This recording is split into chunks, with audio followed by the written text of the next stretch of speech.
Olá, pessoal, tudo bem? Thiago da Capitalismo falando e estou aqui com vocês para fazer o nosso já tradicional Barganhas da Bolsa, onde o intuito é identificar aqueles ativos mais baratos da Bolsa Brasileira. Deixo claro o convite para quem não é inscrito se inscrever no canal e para quem gostar do vídeo dar um like e compartilhar. Hoje eu pedi para o pessoal da análise separar 4 ações e nós vamos dizer aqui se na nossa avaliação, se no entendimento dos nossos analistas, essas ações são caras ou não. Lembrando, né, pessoal, que eu não estou falando aqui de recomendações, mas sim da gente filtrar ativos interessantes aí para a gente acompanhar, tá? Vamos iniciar aqui com Pão de Açúcar, né? A gente já fez alguns vídeos aí falando sobre a ação, né? Quando nós olhamos, por exemplo, em termos de ativos, né? É um ativo, é uma empresa interessante, né? Tanto que só agora na última semana eles fizeram a venda de 71 postos de combustíveis por 200 milhões de reais, né? Eles têm muito ativo, fizeram aquela venda das ações da Éxito, tem ativos na Europa para vender, que é a parte do e-commerce. É uma empresa que é interessante, é uma empresa grande, né? Apesar de não ser o nosso setor favorito aqui, esse de varejo do supermercado. A grande questão de Pão de Açúcar sempre foi o que nós comentamos, o Grupo Cassino, né? O Grupo Cassino, como controlador, já não tem interesse na empresa há muito tempo, e não tem coisa mais prejudicial para uma companhia do que não ter dono, né? A situação fica bastante complicada, basta ver os resultados recentes aí dos últimos anos, 5, 10 anos de Pão de Açúcar, a gente percebe isso. Sem cassino, tem uma possibilidade boa, sim, da empresa evoluir bastante. Quando a gente olha aqui em termos de preço sobre o valor patrimonial, por exemplo, está há algum tempo já operando abaixo do valor patrimonial, né? Isso é um indicativo, claro que a gente não vai avaliar isso aqui sozinho, que é um ativo interessante aí para se investigar. Entendemos que é uma ação barata, né? Assim como ela está barata aí há bastante tempo, ela vem ficando cada vez mais barata. Não é interessante na nossa avaliação para o longo prazo, ainda mais sem essa definição de cassino, mas é um ativo que vale a pena acompanhar, sim, o Pão de Açúcar. Outra empresa que essa, sim, a gente gosta, é um ativo barato, muito barato na nossa avaliação, é a Klabin. Normalmente, né, para casos como a Klabin, como a Suzano, né, que faz hedge, tem receita em real, receita em dólar, tem uma dívida mais alta, é complicado até olhar a parte de múltiplos, né? Fica até um pouco bagunçado, tem muita coisa não recorrente, que não tem efeito caixa. Então, para esse tipo de empresa, a gente olha muito mais uma questão operacional, né? Claro que tem que cuidar do endividamento, mas a questão operacional é muito importante. E tanto Suzano quanto Klabin operacionalmente estão muito bem. As empresas, o que elas colocar para vender aí, elas vão, o que produzir, elas vão conseguir vender, não tem problema nesse sentido. A gente já comentou algumas vezes, substituição de plástico por papel, né? A questão classe média chinesa, classe média indiana, e-commerce, tudo isso impulsiona o mercado de papel e celulose, e o Brasil é o melhor país quando a gente fala em termos de produtividade, né, em termos de eficiência, tanto em papel quanto em celulose, tá? Não dá nem para comparar com os outros países, né? A gente pega o segmento de celulose, o Chile, que é o segundo mais produtivo, tem 40% da produtividade da Klabin em Pinos, por exemplo. Não tem nem comparação, né? Talvez seja uma das principais commodities em termos de diferenciação que o Brasil tem em relação a outros países do mundo. O que tem uma coisa que nós gostamos muito aqui da Klabin, aqui a gente tem o preço sobre o valor patrimonial, que hoje está próximo ali a 2 vezes, apesar de vir caindo aí nos últimos anos, mas quando a gente fala na questão de ativos das empresas, né, tem várias companhias aí que elas são muito mal precificadas, né, porque elas têm muito ativos físicos, né, e efetivamente isso não está atualizado lá no balanço das empresas, né. A própria Klabin é uma empresa rica em propriedades, né, só no ano passado eles compraram mais de 150 mil hectares de terra, né, que pertencia a Arauco, né, para não depender de ficar comprando madeira de terceiros, tá?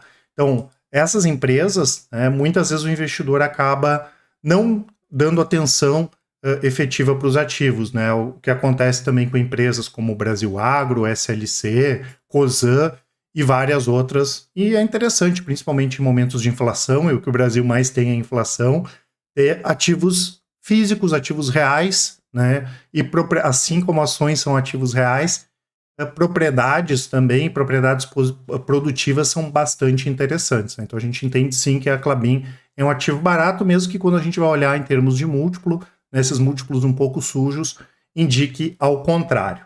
Falando em ativo barato, para quem ainda não baixou, quero deixar aqui o relatório da melhor small cap da Bolsa, uma ação aí que está com uma queda de aproximadamente 40% do ano passado para cá, uma bela oportunidade aí para quem gosta de barganhas e ações que podem, além do potencial de valorização, também pagar bons dividendos. Informações nos comentários e também na descrição. Temos aqui a Equatorial, né, pessoal? Equatorial, que possivelmente vai ser a vencedora aí da questão da privatização da Sabesp, né? A gente já tinha expectativa que ficasse entre eles a Egea, que é controlada também por Itaúsa, mas foi a única a apresentar proposta, foi a Equatorial.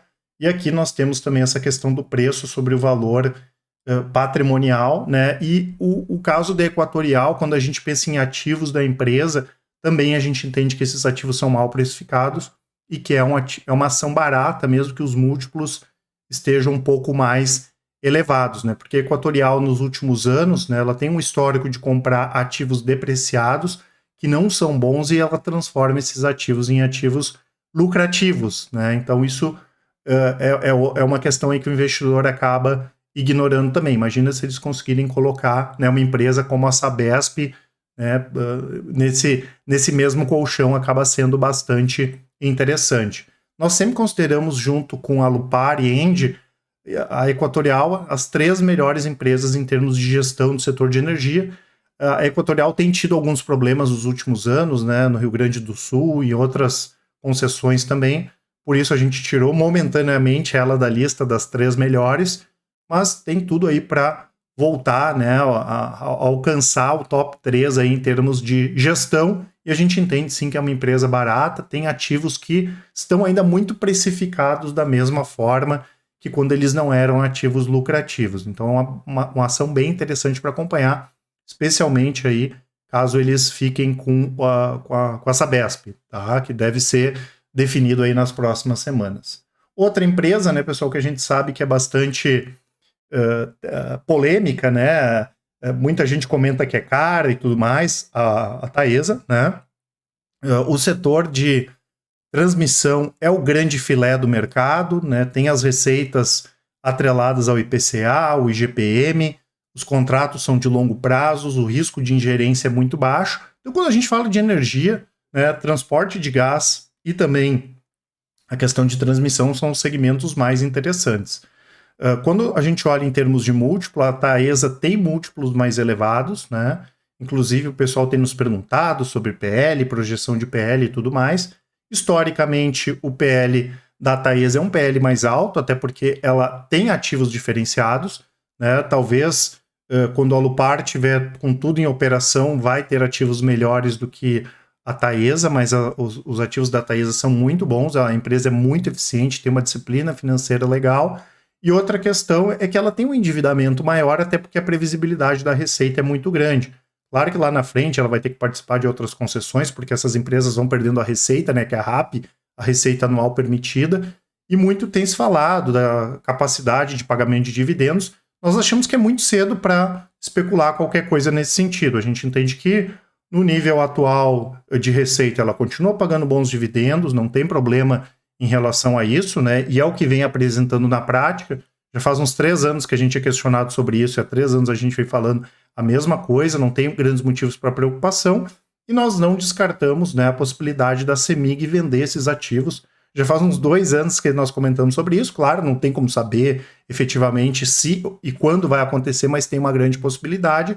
E claro, dependendo da forma que a empresa for vendida e tudo mais pela CEMIG, pode ser que fique com a ISA, a CETEP, que é a mesma da Transmissão Paulista, que é o grupo colombiano, pode ser que outra empresa compre, enfim, mas isso aí poderia dar um potencial extra aí também de alta para as ações da Taesa, já que os ativos são fantásticos e no nosso entendimento, CEMIG não teria problema para vender esses ativos. Então, apesar desses múltiplos mais altos, a gente entende também que é uma ação ok, não é a mais barata de todas, mas é uma ação ok e os múltiplos são condizentes pela qualidade da empresa. Dessas aqui, então, a gente entende que são ativos baratos, mas muito cuidado ali com pão de açúcar, né? Que acaba ficando uma ação, né? Que a gente brinca que é um fake barato, um falso barato, assim, apesar, né, que saindo do cassino vai ficar bem mais interessante, tá certo? Lembrando que eu vou deixar para vocês aqui na descrição o site da Capitalizo, tem os conteúdos, quem quiser conhecer a nossa consultoria,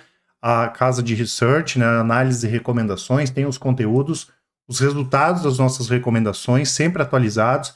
Eu lembro que a Capitalizo tem os melhores resultados do mercado, tudo feito de maneira transparente, independente também, com o melhor atendimento. Por isso, no caso de dúvidas, vou deixar os nossos contatos também na descrição e nos comentários. Podem mandar um e-mail e quem preferir, pessoal, mais fácil ainda, nos chamem no WhatsApp, mandem um áudio, uma mensagem, que com certeza o pessoal do atendimento vai auxiliar a todos.